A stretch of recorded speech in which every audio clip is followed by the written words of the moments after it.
Hey, it's Heath Mullikin coming to you from the CCDA conference, talking to my great friends Matt and Emily Miller, who are at the Greenville Multicultural Church in Greenville, South Carolina. You guys are in an amazing situation, something that has not been done in our area. Emily, just share a little bit about what Greenville Multicultural Church is, and then Matt, we'll talk to you about some of the things you're doing in the community. All right. Greenville Multicultural is the new body of believers made up of what was a formerly established predominantly white church and a Hispanic congregation of the same denomination meeting a block away. Yeah. That seemed a little bit silly to us, and so the district came on board, decided it was a good idea to bring the two together. So we kind of got married to the Hispanic church, and now we're figuring out each other. Right. So it's been a little bit of a crazy process, but we're really excited. God's definitely been at work. We're seeing more and more shared ownership of this vision, more and more people responding to us, and Americans responding to our Colombian pastor, Dumar Camacho. So we're really thankful.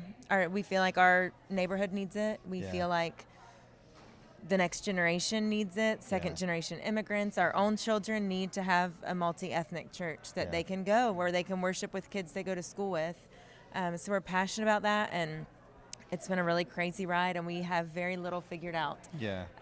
But God's been really, really gracious with us, and we're looking forward to what's in store.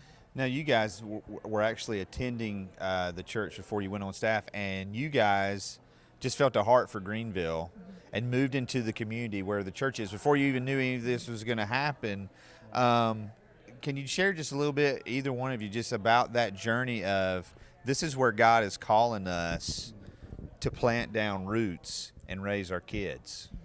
Yeah, we really felt a call to do ministry in an impoverished area or a very diverse area in every sense, and socioeconomic diverse by ethnicity and language and even in age. And so we really felt called to move to Greenville. We just felt very unsettled about the mono-ethnic church and the niche church. We just felt like that was not for us. Right. And so we felt like Greenville was a good place for that. Felt like God was calling us there. So we just quit our jobs like reasonable people and and went and moved to Greenville. And we were attending actually both of the churches, the English church and the Spanish church, and kind of keeping everybody at arm's length until God told us what we were supposed to do. And through a long process, he kind of refined that and drew us into the role that we're blessed to be in today. Yeah, and you guys, your church actually hosted one of the CCDA ministry cafes. What are some things your church is doing to reach your community? Because so many churches are in communities that they have no connection with. That's what we heard them in the session tonight. What are some things you're doing to build those connections and meet needs in your community? Well, I think the main thing that we're trying to do is we're setting up an immigrant connection site. Right.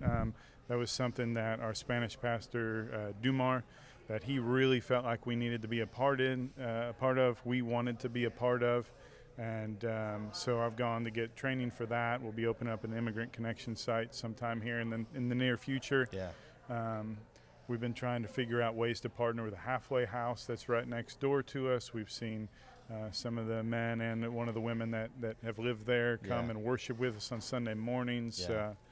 Partnered with another pastor and the assistant district superintendent in the district. They're trying to set up a computer lab just for our community and for the guys at the halfway house to be able to fill out job applications, write resumes, try and help them find jobs that will help solve some of the needs in their lives on their own.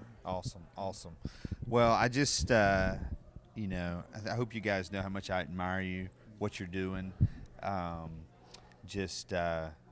Like you said, quitting your jobs like normal people and moving to a community that your heart was breaking for. And thank you for what you're doing. Thank you for the example you're setting, not just in your church, but when it comes to what the CCDA is all about, which is Christian community development. Hey, these guys are in their city. They're in their community. They're trying to change the culture. That's what we're trying to do here through the Groundswell podcast. You can download us on iTunes and Stitcher Radio, or you can go to missionaldiscipleship.com and listen to us there. We've got a lot of great articles there as well. That's what we're trying to do. We're trying to change church and culture, one conversation at a time. So for Matt and Emily Miller and Aaron Monroe, who is standing over there and is a great youth pastor at their Yes, church, she's the best. Best. I'm Heath Mullikin, and we'll see you soon.